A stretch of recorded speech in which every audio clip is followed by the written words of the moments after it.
Hi everyone, welcome to another component of the week video. This week we'll learn about the breadcrumb component. When a user is browsing your website, they may want to determine their current location or return to a previous subpage. This is where breadcrumb comes in. Breadcrumb is a secondary navigation system that makes users aware of their current location on a website or application.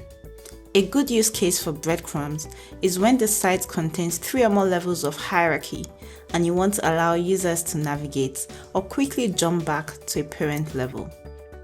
There are 4 parts that make up the breadcrumb component.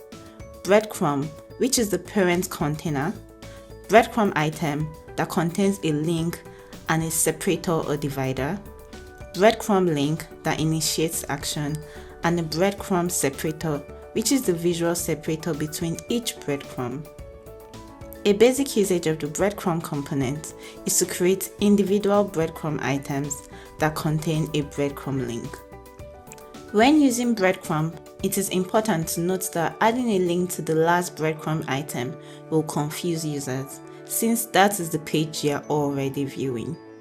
Instead, add an is current page prop to the last breadcrumb item. This prop allows the breadcrumb link to render a span instead of an actual anchor link element.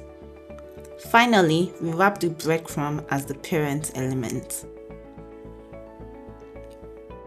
As you can notice, ChakraUI's default breadcrumb separator is the /, but you can change this separator by calling the separator prop and passing a string like hyphen.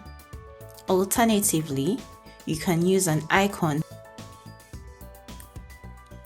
Since breadcrumb is a secondary navigation, there are times you may need to use it with a routing library like readRouter.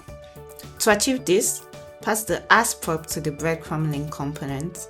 This will replace the rendered A tag with readRouter's link.